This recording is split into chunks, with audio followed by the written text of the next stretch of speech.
Hey, Husker fans, welcome back to the Husker Big Red YouTube channel and our podcast. Chris Peterson and Danny Gillette here of HuskerBigRed.com, and we're here to talk some more Nebraska football, basketball, and everything else to do with the Huskers. So, Danny, how are you doing today on a Tuesday? We skipped Memorial Day to take an extra day off. So, how are you? I know you're struggling a little bit, but have you Yeah. recovered from the Celtics loss yet?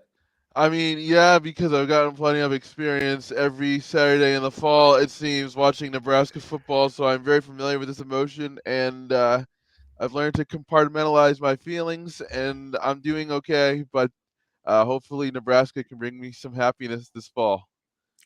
Hope so. We're less than 100 days now to the start of the season. That Thursday night opener against Can you believe Minnesota's it? I can't believe it. coming up soon. I can't believe it. Really, I'm so excited to see Matt Rule and Jeff Sims at quarterback. Man, like I don't Yeah. know. I don't. There's been a bunch of predictions. I know we got some recruiting stuff we're going to talk about, but just that I was reading, people keep predicting like 6-6 or getting us to a bowl game. What do you think about that? I mean, I think that I would certainly like that. I mean, I know we want 9-3, 8-4, but I think it would definitely be at least a good starting point. I wouldn't be mad with it at all. I mean, we have all these good athletes and Sims and all this talent on paper, but it's all about making it fit together.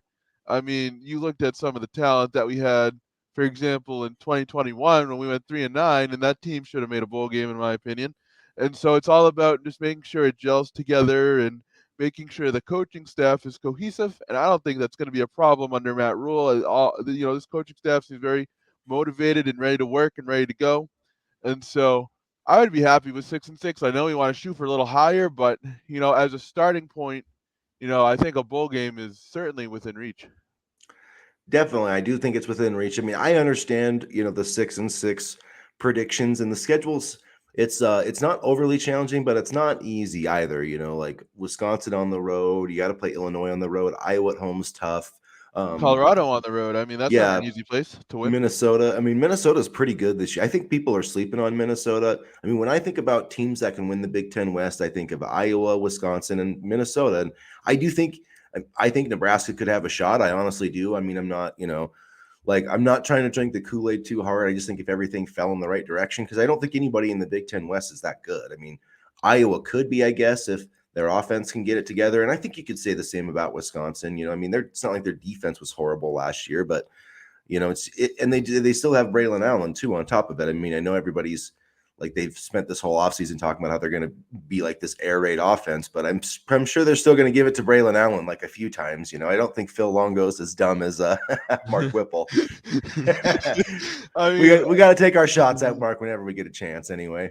I will say that I don't think the Iowa team that we saw last year and the Wisconsin team that we saw last year, I think it's going to be completely different styles offensively. Whether or not that'll be high powered and really kind of spread the field, we'll have to wait and see. But I don't think it's going to be the same type of run the ball down your throat all the time like we saw with Iowa at times. I remember 2020, I think it was, and I forget the running back's name at the moment. Tyler Goodson, was it? Yeah, I think so. Tyler Yeah. Goodson and then Makai Sargent, if I remember correctly. I don't think it's going to be like that. I do think, Iowa's going to have a little bit more open offense, but I still think they have a chance to kind of really make some noise. And now they have McNamara. So, I mean, we'll see how that plays out, but I don't think this is going to be the same type of Iowa and Wisconsin teams that we've seen before. Yeah, it's that definitely is going to be different. Luke Fickle, has won a lot of games at Cincinnati, so we'll see if that can translate over. I mean, Purdue's got a new head coach. They got the DC from Illinois, so and that's also another thing too. Illinois, we'll see how if their defense can be as you know dominant without Ryan Walters. Plus, they lost some really good players to the NFL draft, so. Brett Bielema's got his work cut out for him there, but I mean he's another guy that's done a solid job. Of course, they also lost their running back Chase Brown. Was one of the best players in the Big Ten. Mo Ibrahim. So those are big losses that Minnesota and Illinois are going to have to kind of recover from. And then Aiden O'Connell at Purdue. In Nebraska, I mean they've got some guys that obviously they lost, but I mean Jeff Sims is I think a big addition to this division. I really think he has a chance to kind of set himself up for the NFL if he has a good year next year. But Not to go too far down that rabbit hole, we want to get to some recruiting stuff as we got up on the screen here. Over the weekend, man, it's been ever since Daniel Kalen's been committed to Nebraska. This guy has been working hard to try to get other guys to this class. He said anybody is ever on campus, he wants to be there to meet him. And he was there this weekend. Carter Nelson stopped by for an unofficial visit, and there's a lot of positive vibes. Georgia just picked up 2 tight ends this week. They're one of the top Yeah. competitors. So, how are you feeling with Carter Nelson and the Huskers? I feel more optimism than I did at any point of the recruiting process so far. I mean, I think um, Carter Nelson will have the opportunity to play right away here, whereas at Georgia, for example, he may have to sit. Now, we saw that decision really didn't affect Dylan Raiola, but I think, Carter Nelson, I think he's made it clear that he's not going to follow Dylan Raiola outright. He's not going to Mhm. go, oh, where Daniel goes, I go. And I wondered if that was going to be a thing early on in the recruiting process. But I feel really positive about him coming back to Nebraska. Nebraska would be a huge get for them, and he would definitely, I think create a domino effect in terms of locking down the state of Nebraska, getting kids to stay in Nebraska. I mean, I know he said the same thing about Xavier Betts, but at the time he committed to Nebraska. But I do think Carter Nelson, that would be kind of another um, uh, notch in the belt for the coaching staff. For sure. I think it would be a huge victory. And he's a guy that, even though I don't even remember what he's ranked late yet. I know he's outside the top 100. I'm not sure I can how. look. I can I look. mean, I think even the Georgia, it was somewhere either I can't remember who quoted it. Maybe it was Callahan or Sipple, somebody like that. But basically, it was like the Georgia coaches or one of those staffs was like, "Man, this kid's even better than we think," and I believe that. I mean, he's an 8-man football player, and it's just if he was like playing in Los Angeles, like he'd probably be a top 50 recruit. You know what I mean? It's just like the situation that he's in Ainsworth, and it's hard to get to places and he's probably not at as many of the, big events as some of the other recruits are. But I think this was a really good sign to get him on campus for this unofficial visit. Coming back on June 23rd, Daniel Kalen's going to be there again. The only other team, I guess, I mean, I know that Alabama and Auburn are kind of in the mix and Notre Dame's in the mix, but Notre Dame's the only other one that's getting a visit right now, I believe. So we'll see if that changes. But I mean, if he doesn't take any more visits than the ones he's taking right now, I'm going to feel pretty good about where Nebraska is sitting going into that June 23rd visit, to be honest. And one of the interesting things that 24/7 Sports has for some of these profiles that I'm looking at right now is the recruiting rank history and when they've updated it. And so he last received an update on May 22nd, and he went from one ranked 146th on April 20th to 119 on May 22nd. And then if you look on February 27th, he was ranked 168, and by April 12th, he was ranked 157. So he's been making a steady climb, and I actually think that's a cool feature. I'm just finding this out right now as we speak in real time, and so I wonder what's changed. Maybe the offers have changed. I don't exactly know how the process goes, and quite frankly, neither do these recruiting experts, in my opinion. But it's cool to see him kind of continue to rise. And right now, he's a four-star recruit, but I mean, maybe that'll change too. I don't know. I think he'll have a hard time getting into that 5-star. If Malachi Coleman's not a 5-star, I don't see Carter Yeah. Nelson being one, but I think he could get into that. I think he could get close to that range. I've always said I thought he was a similar talent recruit to Malachi Coleman. So I mean, I could see him somewhere in 50 to 100 range, in the composite. But yeah, I definitely think he's legitimate like that. I think he's got ability to be, a day 2 draft pick in the NFL, if not a day 1 draft pick down the road. I mean, move tight ends and guys. I mean, if you get like the next Travis Kelsey or whatever, like I'm not saying that's what Carter Nelson is right now, but those kind of players have value. And if he can, put together a big time college career, like he'll get drafted pretty early. Sort of, and Nebraska could have a nice little, you could have Thomas Fedoni, then you could have Carter Nelson, Arik Gilbert, hopefully getting into that mix. But there's a nice little kind of chance to send some guys to the pros at the tight end position. And he's taking a visit to Georgia this weekend. Nelson is, and you know, I feel like that's kind of good news for Nebraska too, because then they'll get a chance to make a solid impression later in the month. I mean, I always go back to just generally speaking, the most recent visit. And the later Nebraska, well, not the later, but if Nebraska can continue to get visits after these schools and continue to make a good impression and hammer home, their vision and things like that, then I think that bodes well for the program as well. Yeah, for sure. And some other positive things that we should talk about. The Caleb Pyfrom got a crystal ball from 24/7 Sports here. Just I believe that was yesterday. Yep. I think there's been some other expert projections for him. At the Husker online or at the On3 site as well. So that's another in-state guy, another top 10 recruit in the state. He's going to be visiting June 3rd this weekend, which is there's going to be a bunch of guys kind of on tap for this weekend's visit. So do you think that a commitment, is going to be coming with Caleb Pipe from, or what's your thoughts on that crystal ball? I personally do, yeah, because usually a crystal ball, when they get a crystal ball, there is some sort of follow up in terms of the next step in the commitment. Like lately, we like the Daniel Kalen commitment. He got a crystal ball on Friday, and then he got another prediction later that day, and then by that Saturday he was committed. So I do think a crystal ball this late in the game. Well, I shouldn't say this late in the game, but recently, I think that bodes well for Nebraska as well. And I've always thought that he kind of trended more towards Nebraska in terms of his recruitment anyway. Yeah, I agree. I think it's if Nebraska makes a strong push, I think they've always had a good chance to get him. So I wouldn't be shocked if if sometime early next week, after he gets done with his visit. I don't know if that'll be this weekend or Sunday, but I wouldn't shock me if it was soon after that. It could be though. I mean, it could be. I would think that the June 3 visitors, Pie from, and then Ja'Cory Barney, I think, and Mario Buford they're all guys that have got projected to Nebraska and are visiting this weekend.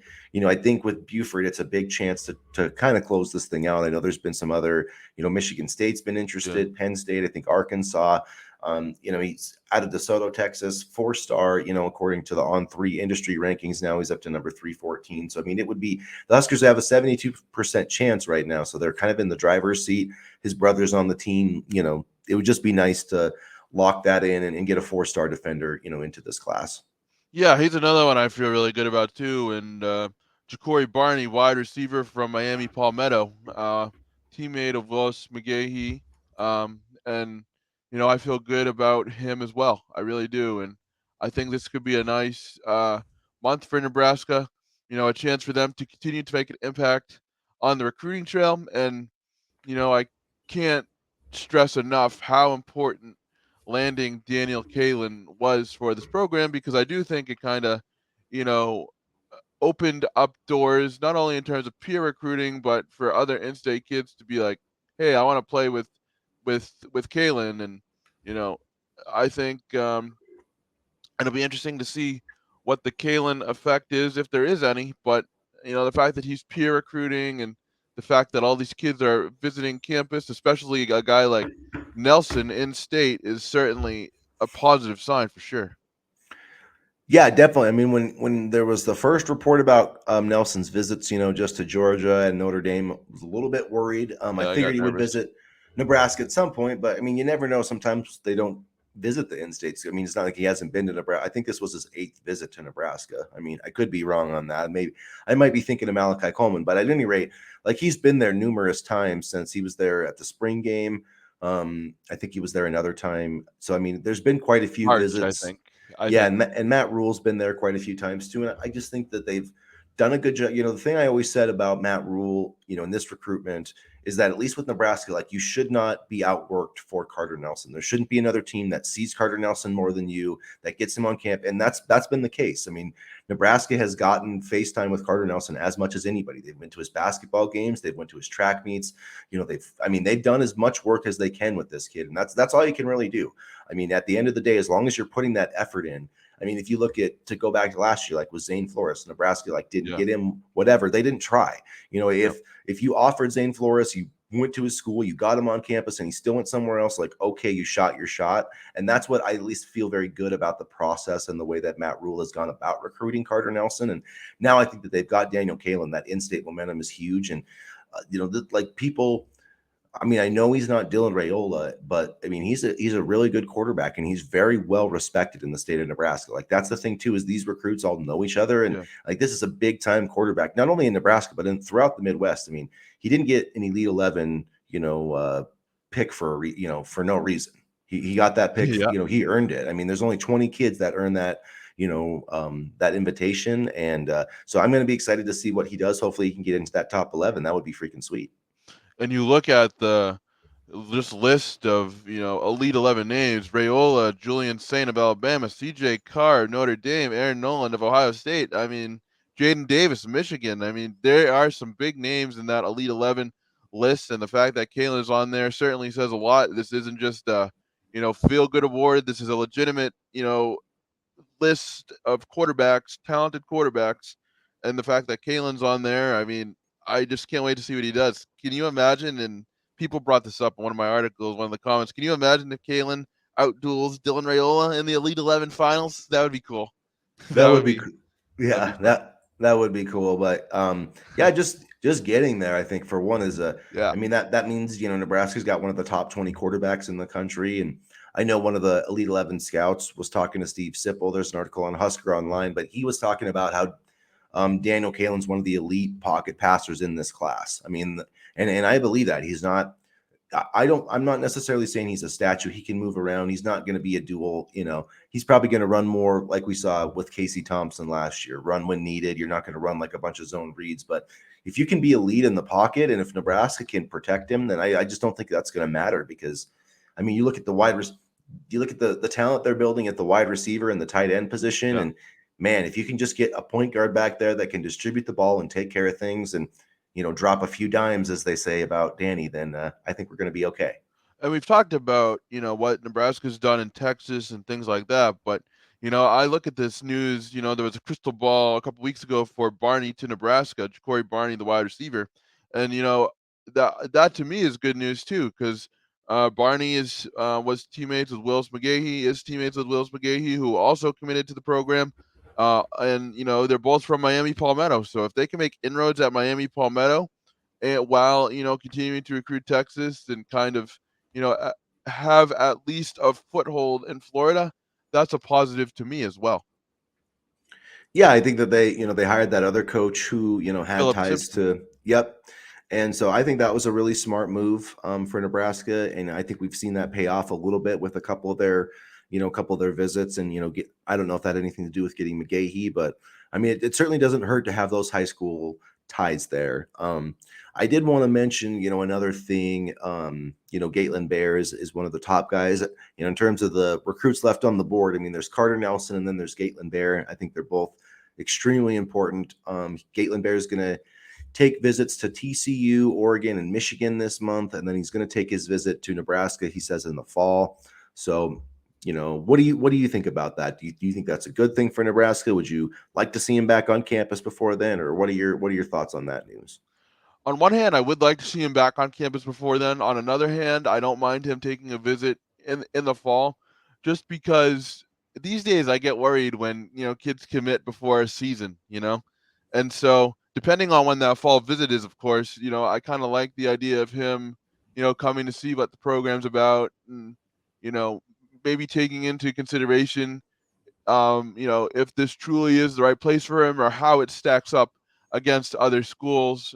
And he can do that certainly in the summer, but I kind of like the idea of a fall visit a little bit more because once the season starts and games are being played, things can change, good or bad. And I think with Bear, it has the potential to if Nebraska gets off to a hot start this season, I think it could be a good thing for Nebraska and swing in their favor. So I could definitely see why there's a little bit of worry, but at the same time, I would rather a kid do their homework on what this program is going to be like and kind of take their time and take it all in and say, "Hey, this is for me," or maybe this wouldn't be a good fit for me.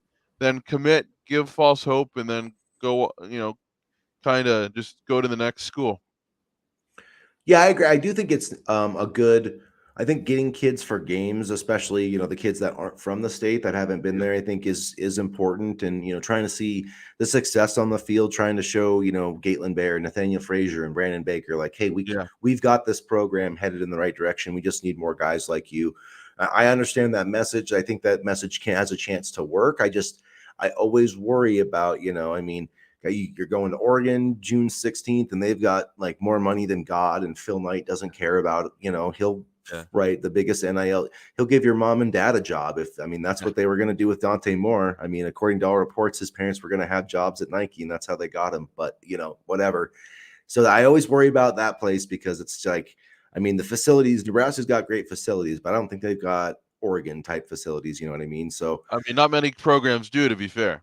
yeah, so that always worries me, and with him being an Idaho kid, Michigan worries me with that June because the thing about it is like, yeah, maybe Gatelin Bear right now is saying he wants to decide later, but those other schools are going to be trying to convince him to commit earlier. So hopefully, as long as he's not making his decision until fall, that's okay. But I do worry, from March till September, that's like 6 months. That's a long time to go without a visit. So maybe I wouldn't hurt my feelings if they could get him for like a day, a weekend, if they have some type of July recruiting event. I don't remember if Brule wasn't the coach last year. So, anyways, doesn't really matter.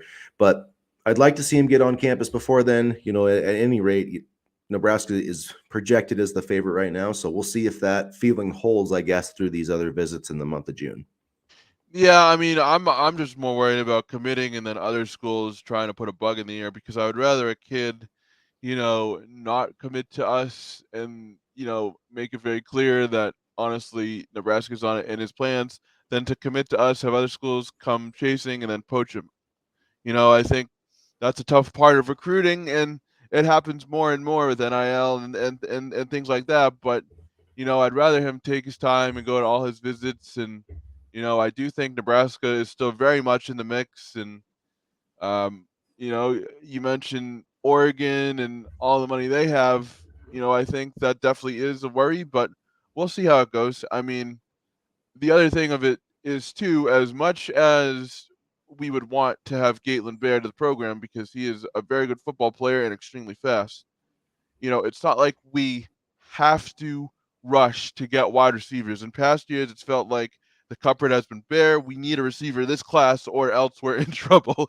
That's not the case this year. I mean, and I don't think that's going to be the case under Matt Rule. There are a lot of bodies in the room, so this isn't necessarily, a position that we have to have, or else we're screwed. Quite frankly, you know what I'm saying? So, I mean, we'll see how it goes. I do think we have a lot of talent in the wide receiver room, but I would love to add Bear. Yeah, it's not a need. I agree. It's definitely a luxury, but it would be one hell of a luxury to have Malachi Coleman on one side of the field and Gatelin Bear on the other. Because I don't know how in the Yeah. I don't think any team in the country can cover those two guys. Honestly, I don't think you can cover those guys one on one. I mean, because Malachi Coleman's an absolute freak and he's fast, and Gatelin Bear is 6'2" and he runs the 100 meters faster than Tyreek Hill. I mean, this Yeah. guy is like seriously, he runs this thing in 10:15. No, yeah. I mean, It's that's just unbelievable. So it's just hopefully, crazy to think about. yeah, hopefully he's wearing. I could see Danny dropping some dimes to those two guys. You know what I mean? I Like definitely could, and it's just just just nice. just just running all bloop, like Yeah, easy peasy. I mean, and not to take away from, Bryce Turner or Coleman or, Jalen Lloyd or any of those guys too. He's gonna be dropping some dimes to them as well, but it's just nice to have a coach that understands positional depth and competition so that we're not, scrambling, every single recruiting class trying to fill this hole, or else it's gonna affect, our lineups and how the season starts, and we got to be careful and this and that. Sure, injuries will happen even with the depth, but it's just nice to not have to, worry so much about, our wide receiver, um, kind of positional outlook. Because I remember, I remember writing for one of the old websites that I used to write for. I was excited for Ken Y. Noah, the transfer from California, because we needed a wide receiver. Now we don't have to worry about, just relying on the transfer portal. We have a coaching staff that understands depth, and that's huge. And that's going to be huge for not only this year, but for, the future as well. Yeah, and Jalen Lloyd, Bryce Turner, Jaden Doss. There's a lot of other guys in this class that can, A lot of you know, speed. yeah, do a lot of things. And Matt Rule said it before, but I can teach guys how to play football. Especially, Garrett McGuire, I think is going to be a really good wide receivers coach. And so yeah, there is a lot of talent there. I mean, Bryce Turner is a freak. I mean, he's a big kid and he runs. I mean, I forget what he's like 10.43 or he's sub 10.5. I know that, and I think he's like 6'2". I think he's actually got pretty similar size to Galen Berry. Could be wrong, but I mean, like he's one of those kids in Texas that's under the radar, and I think Jalen Lloyd, honestly, in Nebraska is a little under the radar with all Yeah. the things that he can do. So I mean, even if Matt Rule can just get like one of those guys to reach his full potential, Nebraska's going to be sitting in a pretty good spot. And then you got Malachi Coleman over there. Um, there's a Yeah. lot of really talented guys. I think Quentin Ives I'm really excited about as a Yeah. running back, and the running back recruiting I think is kind of trending a little bit in the wrong direction, but that is what it is. There's still some targets on the board, and I still think that they're in it with Nathaniel Frazier. It's just the way that recruitment's kind of going. It's going to be trending towards more like national signing day. So it's just like, Yeah. but we'll see. I mean, if Nebraska has a really strong season, then you're right in the mix. That's just kind of with some of these elite recruits. I don't think that they're going to take that gamble. Like that Matt Rule was talking about. Like I love the guys that commit without seeing like the proven product or whatever. And that's just going to be. I mean, you're talking with Galen Bear. You're talking about a top 100 kid. I mean, that's just the offers are there. So I mean, I just Yeah. think he needs to see it, and that's smart of Nebraska to set up that opportunity because game days in Lincoln are special. I mean, there's no question about it. That's like one of the best selling points you can have. They just need to keep that kid from committing till like October. You know what I mean? Yeah, and let's be real here. When you go after the big fish, you're gonna encounter some bumps and you're gonna have to battle. And I would rather us go for the big fish than for us to not, quite frankly, give a shit. So, you know, we're just gonna have to continue to battle, and we're gonna strike out sometimes. But I think what the staff has shown is that they're relentless in recruiting. They're not gonna, you know, quit recruiting a kid until the final whistle, so to speak. And, I think that's a good quality to have for this coaching staff, especially with the amount of talent just in state alone coming up in these next couple classes. What's the quote from Michael Scott? You miss 100% of the shots you don't Yeah. take. Yeah. Anyway, but yeah, no, I agree. You got to take your shot in Nebraska. We'll start winning more of these recruitments, I think, as we win more games. So, And another I, name to watch really quickly, just 2025 linebacker Christian Jones. I know his stock has been rising a little bit over the past couple weeks. He's actually, been, high on the target board for a while. So it's just going to show that there's more in-state talent, it seems, by the year, and it's a good time to have a coach who actually wants to recruit. Yeah, actually wants to recruit. I did want to move over to talk some hoop here before we wrap things up because we're getting really close to that NBA, withdrawal deadline, NBA draft withdrawal deadline. Keisei Tominaga, we still haven't heard officially one way or the other. I saw a tweet from Fred Hoiberg on Sunday. I don't know if you saw this, but he had the Nebraska boom box and said, "Go Big Red." I don't know if that was like just saying like happy. I mean, he didn't even say like happy. Maybe he did say Happy Memorial Day. I don't know. Maybe it was. I have no idea if that was like a positive thing or if he was just like vibing and wanted to tweet out Nebraska. I don't know, but it seems like I can't see Casey staying in the draft. Can you? No, I've always thought that he's, kind of been a guy that, will come back to the program. I mean, we'll see what happens, but Fingers crossed, fingers man. crossed for sure. And if he leaves, at least we have a solid, transfer portal haul to kind of help offset that a little bit. I mean, you know, they've done a good job of trying to get, targets um, in the transfer portal. So even if he leaves, we still have a solid veteran base, which is what they're going to need this year. I want him to stay, but being a Nebraska fan, I'm fully preparing for him to for him to leave. We can't have nice things, it seems, nowadays. Yeah, well, we'll see what he does. I'm pretty sure that he'll be coming back for one more year, and I hope so, man. That would be the biggest addition out of all these transfers. Getting Casey back would be the biggest addition by far, in my opinion. And then I believe they would still have two scholarship spots available.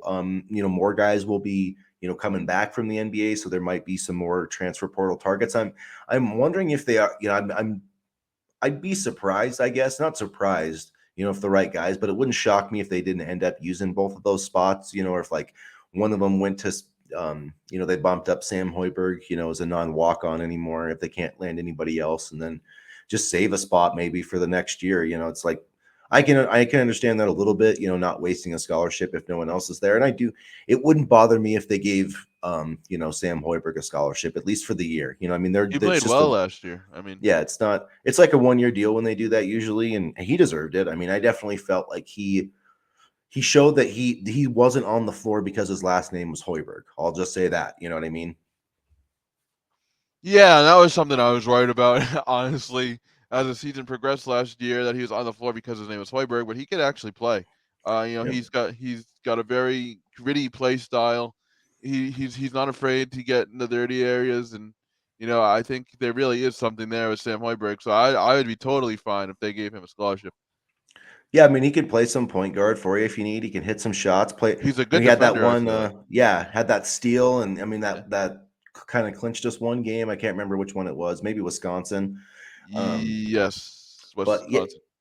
yeah, I mean, he just, he was clutch. And so if nobody else comes available kind of in the portal, I would be totally fine with that. And I know they said maybe they would save a spot for like if there was a mid year transfer or something. I'm not too sure about how that works out. But because the fact of the matter is the roster's pretty much set. I mean, the rotation's pretty much set unless you're adding like a big time talent. That's why I really wouldn't mind if they could add a 2023 recruit. I think like a 2023 recruit and then another veteran or bumping up Sam Hoiberg would be a great way to kind of round out, this roster. But I feel pretty good about it. And I think it's, I don't want to say NCAA tournament or bust, but that's kind of how I feel with this team. I think that they've got enough if K-State comes back to make the field of 68 next year. I really do. Well, I do too, and that's why this is a big year for Fred. If he doesn't make the NCAA tournament, I don't see any reason to hold on to him. So, uh, At least the NIT. I mean, he's at least got to get to the NIT. They've got to be in some. They've got to be playing basketball beyond the Big Ten tournament this year because it's been years now. oh yeah, So and they got to make a little bit of a postseason run like the baseball team did this past week. But boy, I was watching some of the baseball games this week, and it was exciting stuff right until the end. I mean, yeah, and they just, if they'd been more consistent during the regular season, I think they would have had a shot at an at-large berth. But they started poorly, and then they just had a bunch of those weird, like University of Omaha beat them, and like yeah. this had a bunch of bad losses, and that kept them out of the field.